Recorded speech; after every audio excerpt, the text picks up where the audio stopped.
Hello and welcome. In this video, we're going to go over the best ways to earn some cash inside of Stasis. If you're struggling to make some money in the game, this should help you out. First off, we're going to be starting with possibly one of the best options, and then I'll give you some helpful tips on alternative methods and a few things you should do and a few things you shouldn't do. But before all that, we have to get an understanding about items and rarity. In the game, there are two types of rarity. There's the actual rarity associated to all of the items in the game, which is going to be copper, silver, gold, and so on. And then there's star rarity. Star rarity goes on to pieces of equipment and also pieces of food. These are associated to these particular items to give more beneficial statuses. So like additional HP, additional defense, mana regen, and so on. However, the rarity that we are more concerned about is the actual item rarity. So as mentioned, copper, silver, gold, and so on and so on. Copper tier items will only sell for 1 coin. These are going to be your common materials such as sticks, stones,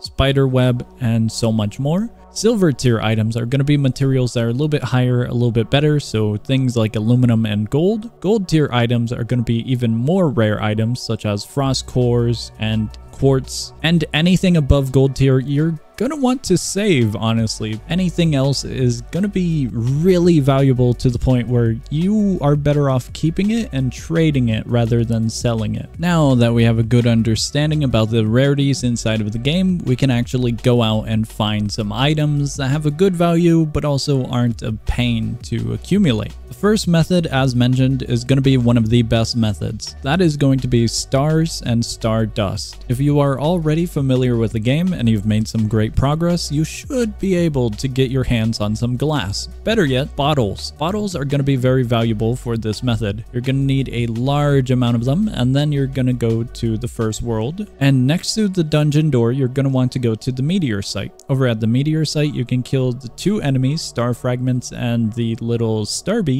for stardust. Way better if you get the actual whole stars, as you can craft them with bottles to get 3 bottles of stardust. The reason you want stardust and not stars is because you're trading off 1 star for 3 dust, and all of the dust is still the same rarity as a star, which is gold rarity, so every single bottle you sell will accumulate to 15 apiece. Bottles aren't at all difficult to obtain. If you have a bottle of sand and 1 piece of charcoal, you can get 3 glass. However, I do have to mention, due to the drop rates of the starbies and the star fragments, alongside the other drops that are from those enemies, it might get really crowded in that one area. If you don't mind it, go into the dungeon and try your luck at getting stars from chests. While this will take a little bit more time, you're going to be exposed to other rare items such as enchantment books and any drops from any of the enemies inside of the dungeon as well. The main benefit of this though is less competition. You're getting away from players if you're going into a dungeon. While on the topic of the dungeon, we're going to get into our second method. That is going to be selling aluminum and iceberg cabbages. Both of these items are not gold tier, but they are silver tier, so these are going to be a little bit less valuable, but the benefit of selling these items is that they can be easily accumulated as well. A large amount of the enemies in this game do drop the iceberg cabbages, and aluminum can easily be obtained from mineral deposits inside of the dungeon. Selling these items is going to be really great, especially if you're a new player and you just need a little bit of cash early on for maybe some repairs or something.